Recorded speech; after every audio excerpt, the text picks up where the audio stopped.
Madame la présidente, chers collègues, une intervention très rapide.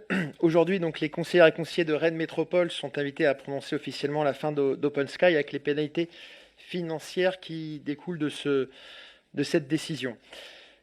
L'objet de ma réaction n'est pas de faire ici le débat sur l'utilité ou non d'un projet, de savoir s'il est daté ou non, mais de comprendre comment des tergiversations, la non-préparation ou le manque de vision vont coûter plus de 5 millions d'euros aux contribuables de Rennes Métropole.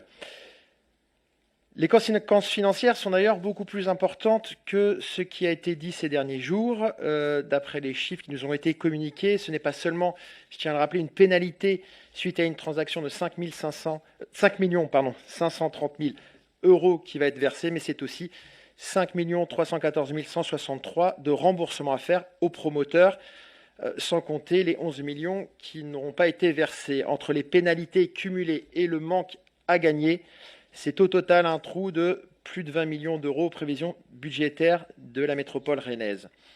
C'est a priori acceptable pour la majorité puisqu'il nous est proposé de voter pour, et même on dit que c'est mieux parce que ça pourrait nous coûter plus cher, mais c'est avec certitude inacceptable pour de nombreuses petites, et j'ai mis sur ma feuille petites entre guillemets, communes de la métropole qui se battent ça et là pour trouver le financement qui d'une tondeuse, qui de la rénovation d'une école, ou la mise aux normes d'un bâtiment public. La liste est longue et, chers collègues, vous la connaissez bien mieux que moi.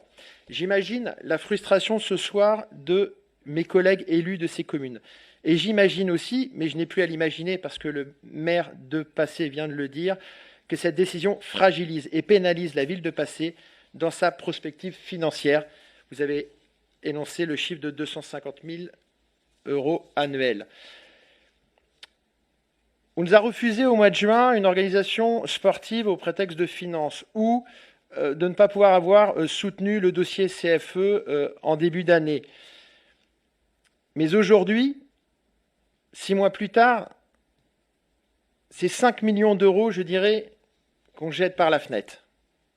Enfin, et pour être constructif, afin de limiter cette gabegie, j'attire l'attention ce soir sur le probable futur dossier de ce type qui pourrait nous valoir une reculade, le projet du Palais du Commerce de Rennes, qui prévoit la disparition d'un espace de respiration urbaine et arboré au profit d'un gros cube en verre. Nous espérons que les métropolitains n'auront pas à régler cette note. Je vous remercie.